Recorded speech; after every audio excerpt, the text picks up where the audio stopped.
Verse 1 reads, Then again Abraham took a wife, and her name Keturah, and she bare him Zimran, and Jokshan, Madan, Midian, Ashbak, and Shah.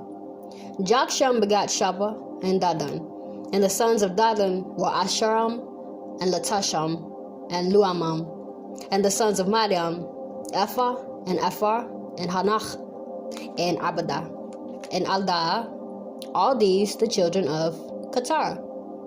Now, of course, since Abraham has another wife at this time, we understand that from this time, well, up until this point before that, Sarah, she passed. She was up in age and she passed, okay? So she's gone now. And you also have to take into account that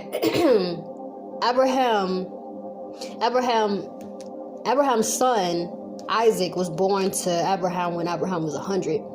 Abraham's still having sons.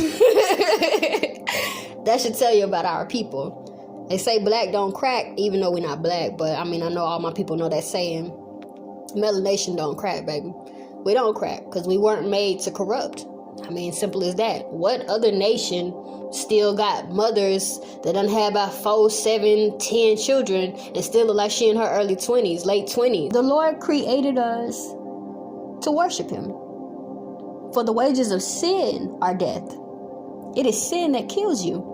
And if we were created for the very point of worshiping a sinless being, we weren't supposed to corrupt. It is sin that corrupts you, that kills you. It's unrighteousness that corrupts you and kills you. But the worship of the Most High is what preserves you. So no, we don't look old. What they say, black don't crack, homie. Melanin don't crack. It ain't supposed to. We supposed to be worshiping our Creator, our Judge, the Lord, the Most High, Yahweh, the Author of life. Why not? It's amazing. And the great things that he abundantly does for you in abundance. Overly. I have to say from experience. It's absolutely amazing.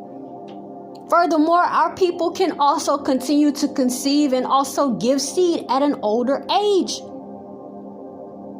These different nations, especially what we call Caucasian people, these Edomites, especially over there in Europe, boy, they be having so many complications. It's ridiculous. They be dropping their children at like 1-2 months. Them things being incubators, looking disgusting, looking like a little alien. Or I don't know what it be looking like. A dried up prune. All kinds of complications they be having. And it's all over the world. Now, we may experience some things because of the way that we eat, because we're not following the law of our Lord. Basically, dietary law. Worshiping the Lord. Following his word. Being obedient. Yeah. That will give you complications. But our people overall, man, please. It don't matter how old we are. We can bring forth children. Okay? Moving on to verse 5. It reads, And Abraham gave all that he had unto Isaac. But unto the sons of the concubines which Abraham had, Abraham gave gifts, and sent them away from Isaac his son, while he yet lived eastward into the east country. It's still putting a blatant line, a partition, a difference between Isaac and the other seeds of Abraham. Isaac is Abraham's son. Let's move on down to verse 19. Up until this point, we've lost Abraham in the flesh. He was about 175 when he passed. And then also Ishmael passed. But Ishmael brought forth 12 princes as well. The Lord did multiply his seed as he informed Abraham that he would. Moving on to verse 19, it reads, And these the generations of Isaac, Abraham's son. Abraham begat Isaac. And Isaac was 40 years old when he took Rebekah to wife, the daughter of Bethuel, the Syrian of Paddan Aram, the sister to Laban the Syrian. And Isaac entreated Yahweh for his wife, because she barren, and Yahweh was entreated of him. And Rebekah his wife conceived. And the children struggled together within her, and she said, If so, why I thus? And she went to inquire of Yahweh. And Yahweh said unto her, 2 nations in thy womb, and 2 manner of people shall be separated from thy bowels. And people shall be stronger than people, and the elder shall serve the younger. Now these are the words of the Most High. the Lord is telling Rebecca that there are two different peoples that are going to come from your womb. Not only are they two different peoples, they're going to be two different peoples that act totally different. They're not going to even act the same. And not only that, but one of them is stronger than the other one. But overall, the underlining point, and the elder shall serve the younger, it is already manifested. This is what the Lord is speaking. If we come back over chapter 17, verse 6, Yahweh was speaking unto Abraham. He says, and I will make thee exceeding fruitful, and I will make nations of thee, and kings shall come out of thee. He said it, and it has already occurred. It's existing. Even though Abraham is not here to witness in the flesh with his physical eye what Yahweh promised him at that specific time, it's happening. It don't mean it's not happening. It just means he's not here to witness it. But it's happening. He has definitely exceedingly multiplied the seed of Abraham. He's brought many seeds from Abraham. Now, not yet have we seen our kings. Well, in the chapters, rather. Because, of course, we know we got King David, King Solomon, and moving on and so forth. We know those. But that's before. You know what I'm saying? But anyhow, that's him speaking it. It's manifesting. It's happening. It's occurring. You come back over here to verse 23 where the Lord lets you know, and the elder shall serve the younger. It's letting you know that even though it's two people, we know that when twins are born, whichever one comes out first is the eldest. I don't care if it's a second before the second one comes out.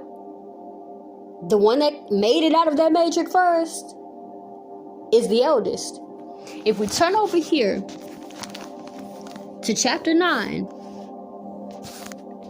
in the book of Romans, beginning in verses 12 through 13. Verse 12 reads, it was said unto her, the elder shall serve the younger. As it is written, Jacob have I loved, but Esau have I hated. If we turn over to, the book of Malachi. Let me get to it. Chapter 1, verse 3 reads, we're going to start in verse 2 actually, which reads, I have loved you, saith Yahweh. Yet ye say, wherein hast thou loved us? Not Esau Jacob's brother, saith Yahweh. Yet I loved Jacob, and I hated Esau, and laid his mountains and his heritage waste for the dragons of the wilderness. And we're going to stop right there. Well, actually, we're going to keep going and let you know how he feel about this individual. I done dropped my recorder.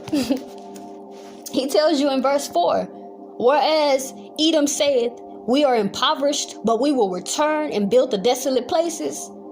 Thus saith Yahweh of hosts, they shall build, but I will throw down, and they shall call them the border of wickedness, and the people against whom Yahweh hath indignation forever.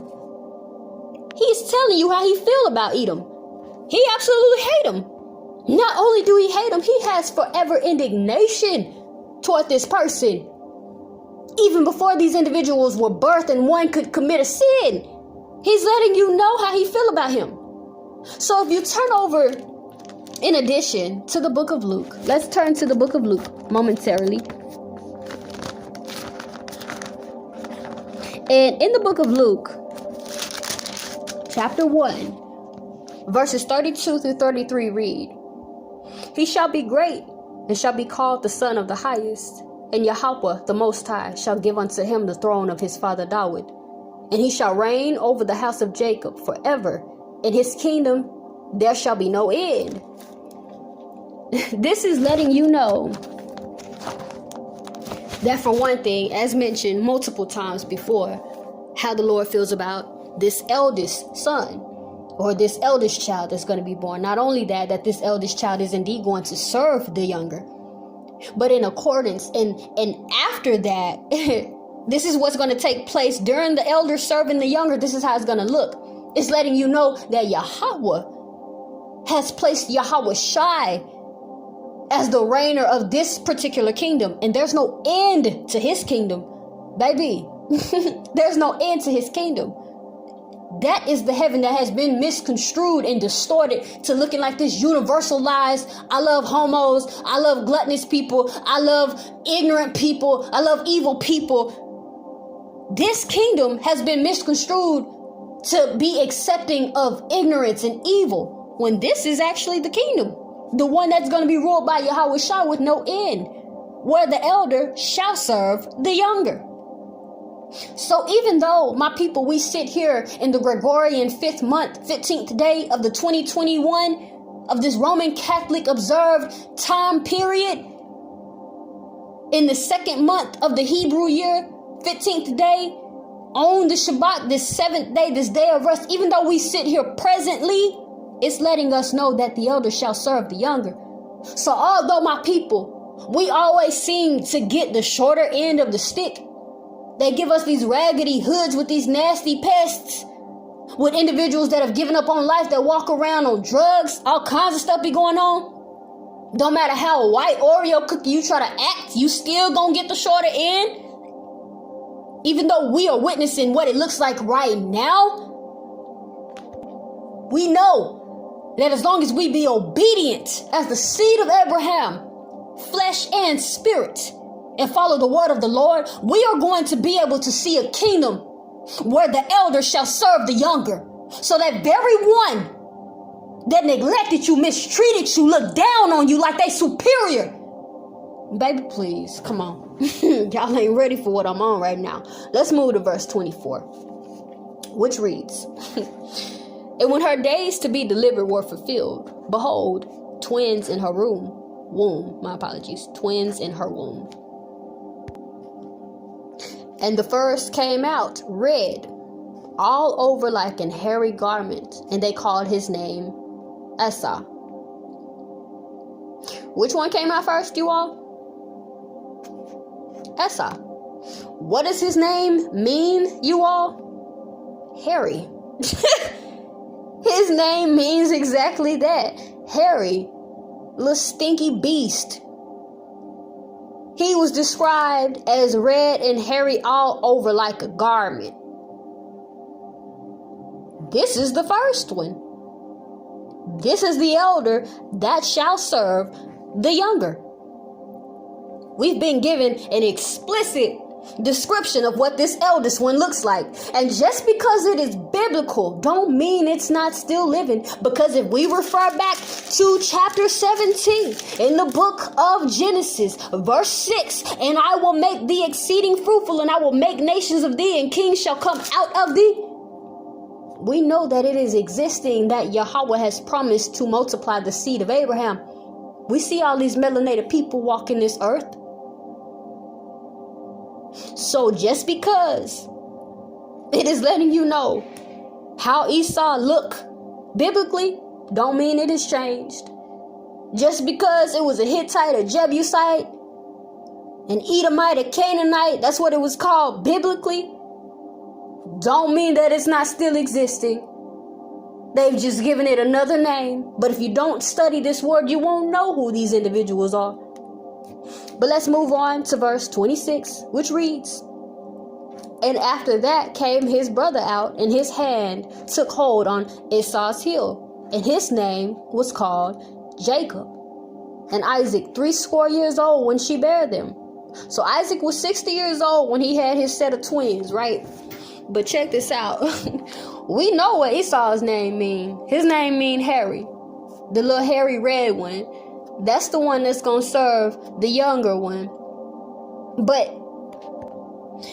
did I not mention to you all how important it is to understand the meaning of even the name of the individual? What does Jacob's name mean, you all? Jacob's name means supplant, which means to supersede and replace. So he told you that the elder shall serve the younger. But not only that, this very nation's name is going to mean supersede and replace. So, baby, you're going to serve me regardless. I don't care how you feel about me now. I don't care how you look at me now. I don't care. You're going to serve me because the Lord said you are. How about that? Let's move on. Let's move on. This word be getting me amped up. It moves on to verse 27 to give you an even broader description of how these individuals act. So it did tell you in 23, Yahweh explained to us these two peoples, and also that there are going to be two manners of people. They're going to act differently. So he tells you, he continually in verse 27, and the boys grew, and Esau was a cunning hunter, a man of the field, and Jacob a plain man dwelling in tents. Two manners of people. We know white folks they're skilled in hunting. They be out there killing lions with their uggers.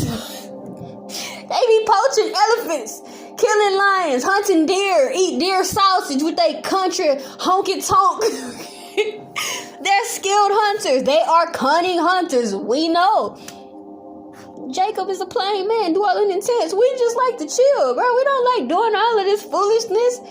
I can relate to that deeply. I don't like doing nothing. I will work my job. I will do what I got to do to make my money, make my ends meet. I don't like doing nothing. Only time I get out is when I go to the store. That's the only time.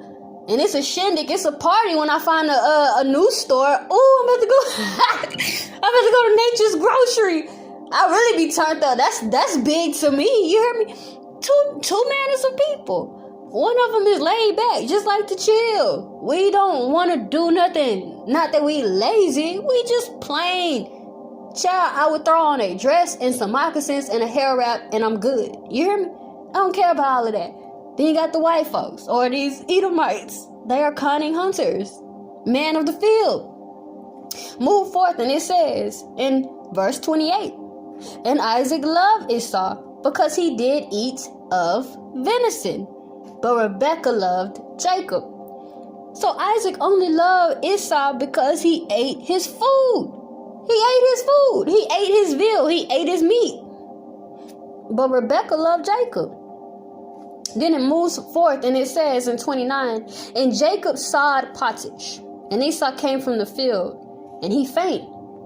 And Esau said to Jacob, feed me, I pray thee, with that same bread, for I faint. Therefore was his name called Edom. That's why his name was called Edom. What does Edom mean? Adam Wanaya, rather. That's actually what it is. Adam Wanaya. What does that mean? Red. Red. It's simple. The name means red, you all. A red, hairy man. Who are red, hairy people that we know that still walk this planet today? Okay, it don't take a rocket scientist. Come on now. It don't take Pythagorean theorem. Come on. Move on to verse 31, which reads, and Jacob said, sell me this day thy birthright. And Esau said, behold, I at the point to die, and what profit shall this birthright do to me? And Jacob said, swear to me this day. And he swore unto him, and he sold his birthright unto Jacob. Then Jacob gave Esau bread and pottage of lentils, and he did eat and drink, and rose up and went his way. Thus Esau despised birthright. He held his very birthright in contempt. Your birthright is given to you by the Most High, and you hold it in contempt like it don't even matter. So the very choosing, the very authority of the Lord, you hold it in contempt. I wonder why the Lord hates Esau. I would too. It ain't because of his color. How a lot of my people be out here proclaiming my lost people, because those ain't my people. I'm going to put it to you like that, because like Yahweh shall tell you, my mother and my brethren are those that do the will of the Lord. So those are not my people. They just happen to look like me. How they be out here, oh, the Lord hate white people. Dude, no. He hated Esau. And not because of Esau being white. It's because he hates wickedness. He hates unrighteousness. It is the inner reins that he's seeing, that he's feeling, that he judges. So you gotta understand this. My people learn a little something and just distort it. You become evil. You become a seducing spirit, proclaiming doctrines of devils. Then you got my people out here thinking it's okay to say you hate white people. I don't like Edomites. I ain't gonna even lie to you. But it's not because they lack melanin. It's because I know that they're evil individuals. It don't take much. I steer clear of them. Now, anyhow, we're going to move forth to chapter 27 of the book of Genesis, because it's also now describing to you how Jacob looks, okay? So we have a brief description of how Esau looks, and even understanding that his very name means hairy, and then he was renamed Red, so he's a red hairy man, or in other words, Adam one of y'all, a red hairy man. We move over to verse 11 of 27 Genesis. So verse 11 of chapter 27 in the book of Genesis. And this is around the time when Esau is supposed to be receiving his blessing from Isaac before Isaac passes, right? Now, at this point, this is when the mother, Rebecca, she hears this. And when Esau is being sent out to go get the venison to make his father a pottage that he loved, Rebecca tell Jacob to go in there and get this blessing. Let me prepare the food. But verse 11, and Jacob said to Rebekah, his mother, behold, Esau my brother, a hairy man, and I a smooth man. So it's letting you know, we're not hairy people. It's giving you more description. And mind you, this is two nations, two manner of people. There are two different types of people that don't even look the same. One of them hairy and the other one is smooth. And it goes forth, if you move over to verse 16 of the same chapter 27 of Genesis, it reads, and she put the skins of the kids of the goats upon his hands and upon the smooth of his neck. It's even more descriptive in how hairy Edom is. This guy is red. He's so hairy that his very hands and his neck are hairy. That's disgusting. Okay? That's nasty. And then if you move down to verse 27, now mind you, this is when Jacob's mom done put this goat skin up on his hand and his neck, and his father is wanting to make sure that it's really Esau because he came back so fast with this food. And he tell him in 27, in 26, come near now and kiss me, my son. And verse 27 reads, and he came near and kissed him, and he smelled the smell of his raiment, and blessed him and said, see, the smell of my son as the smell of a field which the Most High hath blessed. It is even letting you know that Edom smell like outdoors. We know Edomites stink. They smell like a dog. They stink. They stink, and don't let them get wet from rain or even just wet, period. They smell like wet dogs. They funky. They stink. They stink. Two nations of people, or two nations and two manners of people. It go all the way into the description of even telling you how they smell. You can't get around it. There's no getting around. He is blatantly telling you so that you can steer clear and understand who these people are. These are the people that the Most High hates. And this is the blessing that Isaac gives unto Jacob. He says, therefore the Most High give thee of the dew of heaven, in the fatness of the earth, and plenty of corn and wine. Let people serve thee, and nations bow down to thee. Be Lord over thy brethren, and let thy mother's sons bow down to thee. Cursed everyone that curseth thee, and blessed he that blesseth thee. Boom. Right there. Right there. The eldest shall serve the younger. But not only that, it's letting you know that nations will bow down to us. This is Jacob. Nations are going to bow down to us. We're going to supersede and replace Esau. And you're going to serve me. But not only Edomites, baby, Hittites, Jebusites, Canaanites. So how these Africans come over to America thinking that they better than melanated people? Because although we think, a lot of my people think that Africans and melanated people or Hebrews are the same, baby, we are not the same in no way, shape, form, or fashion. We don't share the same spirit. We don't even look like those individuals. Come on now. They come over here thinking that they better than us. Man, please. Your shoes, your heel hanging off the back of your shoe. What you doing? They don't even like us. They hate us just like these Edomites do. Just like the Moabites do. Just like Hittites do. Just like Jebusites do. or aka Asians. I mean, every nation hates us. But it tells you, and nations bow down to thee, and be Lord over thy brethren, and let thy mother's sons bow down to thee. Curse everyone that curseth thee, and bless he that blesseth thee. These same nations that look down on us, that try to act like they're superior to us, and that we are inferior to them, are going to be bowing down and serving us in the nation or in the kingdom to come that has already been spoken about, that is existing already. Even though we're right here, we're witnessing this, it is going to come into existence. They are going to serve us. They're going to be under us. They will be inferior to us, and our reign will have no end. And if you move on down to verse 33, it reads, And Isaac trembled very exceedingly and said, Where he that hath taken venison and brought me, and I have eaten of all before thou camest and have blessed him, yeah, he shall be blessed. And when Esau heard the words of his father, he cried with a great and exceeding bitter cry, and said unto his father, Bless me also, O my father. And he said, Thy brother came with subtlety and hath taken away thy blessing.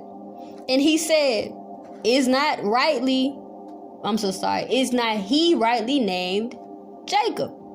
So Isaac tell him, well, your brother came and he already took it away. And Edom follow up and says, well, is not he rightly named Jacob?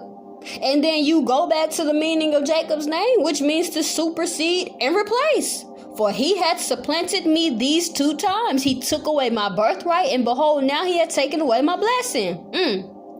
Behold, I have made him thy Lord, and all his brethren have I given to him for service, and with corn and wine have I sustained him. Baby, we blessed. We blessed to the end.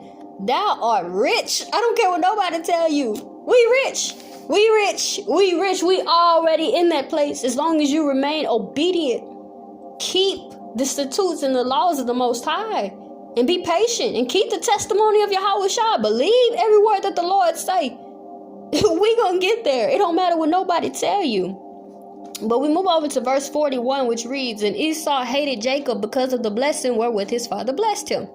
So we know that Edomites hate melanated people, hate Jacob, hate Hebrews, hate what we call black people or Native Americans or Mexicans. We know this. Duh. This is why. Because of the blessing wherewith his father blessed him. All right. So we're going to go ahead and move over to chapter 29, because we have thus far gained an understanding of the very covenant between Yahweh and Abraham, who the covenant is unto, or who is the seed of Abraham, which also included us differentiating between who and what seed is actually of Abraham, and unto whom Yahweh considers to be the son of Abraham. We're now going to move over into the inheritors of this covenant. We've also, even in addition to that, broken down and have an understanding of what the very circumcision is, and even understand it from a New Testament point of view as well as Old Testament point of view, and how they both intertwine. So I'd like us to go ahead and move to chapter 29, and we will begin in verse 27. Now, if you are familiar with the book of Genesis, up until this point, Jacob has fled home to avoid being killed by Edom, because of course we all know Edom is mad that Jacob has received also the blessing in addition to his birthright. So now he want to kill him. So Rebekah, their mother, tells him to flee, go to Laban, my brother, your uncle. So Jacob has fled. He is now with his uncle Laban, and he has now met his cousins. Okay, he's met Leah, and he has met, what's her name? Rachel. My apologies. I always get Rebecca and Rachel mixed up. I don't want to say he met his mama. So he has met Leah and Rachel. He finds Leah to have tender eyes, so her eyes are beautiful, but he sees Rachel as beautiful and well-favored. So that is the one that he wants. He fell in love with her. So at this time, he tells Laban, look, I'll serve you for 7 years if you give me Rachel, all right? And Laban agreed. You see what I'm saying? But up until 27, we get to, after the 7 years are served, Laban gives Jacob Leah, All right, so he, have a strong drink because it's a festival. It's festive, festivity. He get drunk, and Laban gives him Leah. He comes in unto Leah. He finds out about it, asking, why you do this? I didn't want her. This is not the one that I served you 7 years for. Like, why would you do this? So he tell him, well, go ahead and fulfill this week, which is basically like, it's the marriage ceremony, pretty much. So he tell him, just fulfill this week with her. All right. And in addition to that, I'll go ahead and give you Rachel if you serve me an additional 7 years. So he's being shady at this point, but of course the Lord sees all. He sees everything. Those that curse us, he curses them. Those that bless us, he blesses them. But also in addition to that, those that think that they're doing us wrong, we will always be abundantly blessed in their face. So anyhow, verse 27 reads, fulfill her week, and we will give thee this also for the service which thou shalt serve me yet 7 other years. I hate when I start mixing up words. And Jacob did so, and fulfilled her week, and he gave him Rachel his daughter to wife also. And Laban gave to Rachel his daughter Bilhah, his handmaid, to be her maid. And he went in also unto Rachel, and he loved also Rachel more than Leah, and served with him yet 7 other years. So this is 21 years in total that Jacob is serving Laban. And we move down, and it reads in 31, and when Yahweh saw that Leah hated, he opened her womb, but Rachel barren. And Leah conceived and bare a son, and she called his name Reuben. For she said, surely Yahweh hath looked upon my affliction. Now therefore my husband will love me. Now, of course, we already know the importance of understanding the meaning of a name. Reuben's name means, behold, a son. Reuben is the first son of Jacob.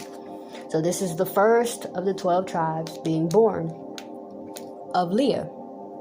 Reuben is what we call today's Seminole Indians. But you have to remember, these are just the names that we know them by today. All right, these are not what these peoples are. We're not black, we're not Mexican, we're not Indian. This is who we are. We are tribe of Reuben. You understand? Tribe of Judah, tribe of Benjamin, right? So anyhow, Reuben is what we would consider today's Seminole Indians. That's actually what my dad is. That's what my dad is. So anyhow, we move over to verse 33, and it reads, and she conceived again and bare a son, and said, because Yahweh hath heard that I hated, he hath therefore given me this also. And she called his name Simon. Simon's name means just that, heard. Heard. So, or not like H-E-R-D, but H-E-A-R-D, like he has heard me, like what she just said. So this is the second son of Jacob. This is the second tribe of the 12 tribes. Simon is what we would consider or know today as Dominicans. Moving on to verse 34, it reads, and she conceived again and bare a son, and said, now this time will my husband be joined unto me, because I have borne him 3 sons. Therefore was his name called Lewi. What do you suppose Lewi's name means? Joined to. Simple. And Lewi is what we would consider today's Haitians. This is the third of the 12 tribes. Now verse 35 reads, and she conceived again and bare a son, and she said, now will I praise Yahweh. Therefore she called his name Judah, and left bearing. We already know who the Judeans are. We know who tribe of Judah is.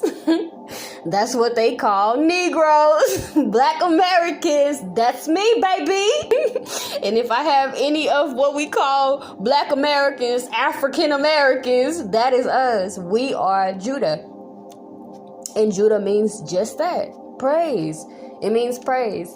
So this is the 4th son that Jacob has born, and this is the 4th tribe of the 12 tribes. These 4 sons were born of Leah, the eldest daughter of Laban, who was the first wife of Jacob, given in deception because he was waiting for Rachel.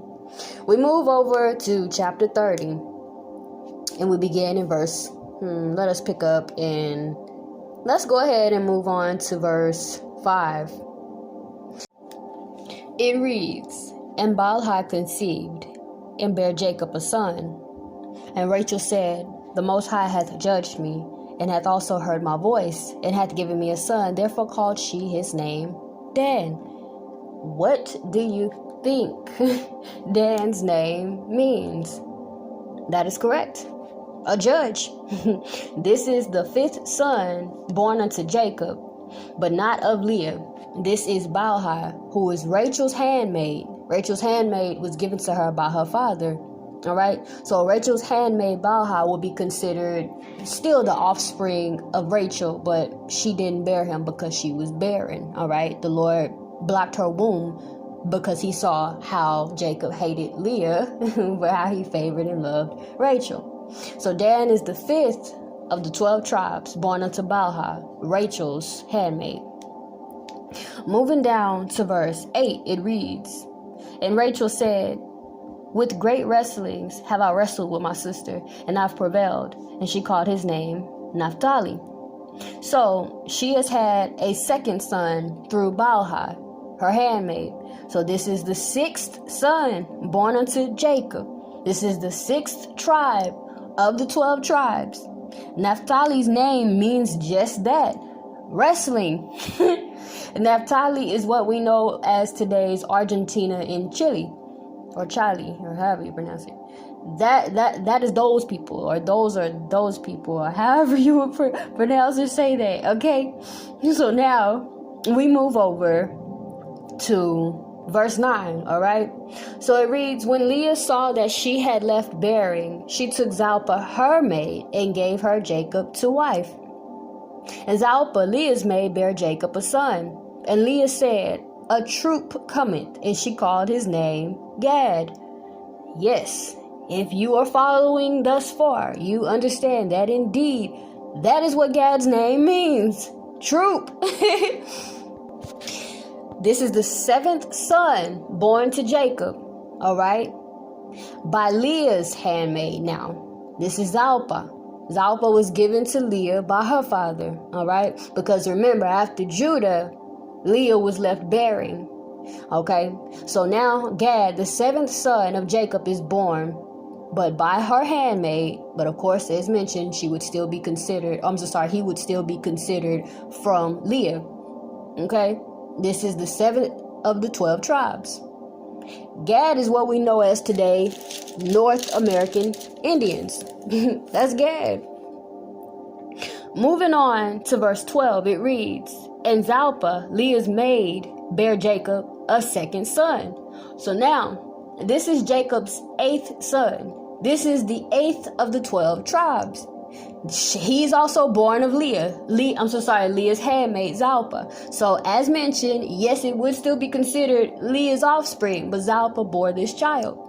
And Leah said, Happy am I, for the daughters will call me blessed. And she called his name Asher. What do you think Asher's name means? Happy. That's what Asher's name means. Asher is what we would consider today's Colombia to Uruguay. I don't know if I pronounced that correctly, but it's Uruguay. Those are those peoples. That's who Asher is. Now, as I mentioned to you all, even though we know them as Dominican or Guatemala or Black Americans or, Native Americans, you know what I'm saying? Even though we know them as those peoples today, these are the 12 tribes, okay? Now we move on down to, let's go to verse 17. It reads, And the Most High hearkened unto Leah, and she conceived, and bare Jacob the 5th son. So at this time, this is now the 9th son born unto Jacob. But this time, Leah did give birth physically to this son, okay? Because you got to remember, this is when Reuben came back in from the wheat harvest, and he came in with the mandrakes, okay? Those mandrakes are considered like mandrake roots. If you know a little bit of story about mandrake roots, it said that they give you it's like a love attraction and things like that, and you can get pregnant with them, pretty much. Okay, simple as that. You can get pregnant with them. So Reuben gave his mother Leah, mind you, that's her first son. He gave his mother the mandrake, and Jacob made love to her, and they came with the 9th son, whom is the 5th son that she bore, but his 9th son in total.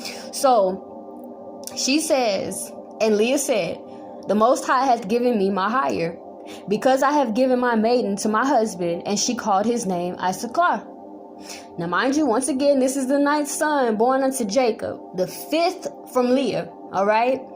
And Issachar's name means just that. There is recompense.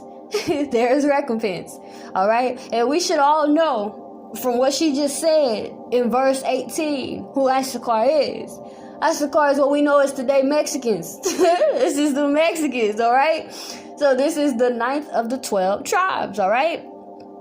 We move on down to verse 19. It reads, and Leah conceived again and bare Jacob the 6th son. So this is the 6th son that comes naturally from Leah. But this is the 10th son born unto Jacob. All right. This is the 10th of the 12 tribes. Okay. And Leah said, the Most High hath endued me a good dowry. Now will my husband dwell with me, because I've borne him 6 sons. And she called his name Zebulun. Zebulun's name means exalted. That's what his name means, exalted. And Zebulun is what we would consider today Guatemala to Panama people. Those are those peoples, right? So we move on down to verse 21. And it reads, and afterwards she bare a daughter and called her name Dinah. Now, although Dinah is not, she wouldn't be considered of the 12 tribes because she's a female, you have to remember that your lineage comes from your father. You are whatever your father is. It's not your mother. It's not your mother. Yes, you will, of course, take some of your mother's DNA. Duh. Don't be foolish. But your lineage is of your father, okay? If your daddy is a Caucasian Edomite, I don't care if your mother is Asian. I don't care if she's an Israelite, if she's a melanated woman, if she's Issachar, if she's a Mexican woman, you're white. You understand what I'm saying? If your dad is on the flip side Issachar, and he's a Mexican, and your mama is melanated, or what we would consider black, you're Mexican. You hear what I'm saying? And on the flip side, if your dad is what we call black or melanated or an Israelite man, but he gives his seed to a nasty Edomite woman, the child is black. However, even though that child is black, because you're judged by the lineage of your father, by the seed of your father, according to Deuteronomy, that is considered an abomination. So although this melanated man or this Issachar man or Gad or Manasseh or Reuben, it don't matter what of the 12 tribes you're from, if you give your seed unto any of these other nations that the Lord tells us to steer clear from, that seed, although it came from that man and it is of the lineage of an Israelite, that's an abomination. So it's not considered a child that can be saved. It's not considered a child that has salvation. It's not considered an Israelite. It is an abomination. It says that in Deuteronomy. Let us take a look. One moment. Turn to Deuteronomy chapter 7. And we can pick up in verse 1, which reads, when Yahweh thy creator shall bring thee into the land whither thou goest to possess it, and hath cast out many nations before thee, the Hittites, and the Girgashites, and the Amorites, and the Canaanites, and the Perizzites, and the Hivites, and the Jebusites, 7 nations greater and mightier than thou. And when Yahweh thy creator shall deliver them before thee, thou shalt smite them, utterly destroy them. Thou shalt make no covenant with them, nor shew mercy unto them. Neither shalt thou make marriages with them. Thy daughter thou shalt not give unto his son, nor his daughter shalt thou take unto thy son. For they will turn away thy son from following me, that they may serve other deities. So will the anger of Yahweh be kindled against you, and destroy thee suddenly. And then you move over to verse 26, which reads, neither shalt thou bring an abomination into thine house, lest thou be a cursed thing like it. Thou shalt utterly detest it, and thou shalt utterly abhor it, for it's a cursed thing. These individuals are considered abominations unto Yahweh. That's why he tells us not to mix our seed with these beings. Don't mix your seed. Not only don't mix your seed, child, they'll turn you from me. And I will abhor you. I will abhor the very thing, that very thing that you conceive from it. That ain't got nothing to do with me. It's going to be destroyed. If you go back and refer to, it's got to be, let me see here. I know it's in the Old Testament, but I don't want us to go all the way deep into it. And that's only because we're touching based on the 12 tribes right now. But it's in one of the first 5 books, okay? And when Yahweh brings to the Israelites' attention what they have done, how they have mixed their seeds, and he tells them to put away the wives and put away the husbands that you've mixed your seeds with, put them away, leave them. That ain't got nothing to do with you. Leave that. It's simple as that. You don't mix your seeds. So as I was mentioning, the way we got into this whole point here, even though you could be an Israelite or of the 12 tribes, if you give your seed unto any of these nations that the Lord tells us to steer clear of and not to even intertwine or mess with, not to even live amongst, because we are a holy nation, the very offspring that you give birth to or that you conceive with this woman or, give birth to as a woman is considered an abomination. So let us move on back over here to the book of Genesis in chapter 30. So again, we were reading about Dinah being the child or the 7th child born of Leah. But of course, as mentioned, that's how we got into the lineage. Dinah is not considered of the 12 tribes because she doesn't have a seed that she can give to someone. She's a female. She can bear a seed, you understand, unless she's a barren woman, but she wouldn't be part of the 12 tribes. It comes from the man. So we move over to verse 22, and it reads, "And the Most High remembered Rachel, and the Most High hearkened to her, and opened her womb. And she conceived, and bare a son, and said, The Most High had taken away my reproach. And she called his name Joseph, and said, Yahweh shall add to me another son." So this is now the 11th son born unto Jacob, the first son that Rachel has conceived. And Joseph's name means Yahweh has added. Simple as that. It's simple as that. Now we move on, and we got to get to the last son here. But before moving on to the last son, I forgot to recall what Joseph is considered today. Now, mind you, if you have read the book of Genesis, you know that Joseph was sold unto the Egyptians by his brothers. And after Jacob was brought into the land of Egypt during the famine that had occurred, Jacob blessed Joseph. Now Joseph was then considered Manasseh and Ephraim, which are his 2 sons. So Manasseh is the eldest of Joseph. Ephraim is the youngest or the second of Joseph, okay? Manasseh is what we call today's Cubans. And Ephraim, those are Puerto Ricans, okay? So those 2 nations come from Joseph. You understand? So now we're going to move over to the 12th son that is born unto Jacob to complete the 12 tribes. Now, to complete the 12 tribes, we turn to chapter 35 and we move over to verse 17. Now, up until this point, Jacob has fled Laban. All right, he done fled. Not only that, Rachel took the images that belonged to her father. That's letting you know that they used that idolatry was even before the Exodus, when they made that molten calf, when Aaron made the molten calf for the tribes when they were in the wilderness waiting for Masha to come out the mountain. So Rachel took the images. Long story short, she took the images. Jacob cursed whoever took those images to death, right? So since he didn't know Rachel, whom he loved dearly, was the one that took them, she, of course, inherited that curse. Had he known, I guarantee he probably wouldn't have did that. He was in love with her.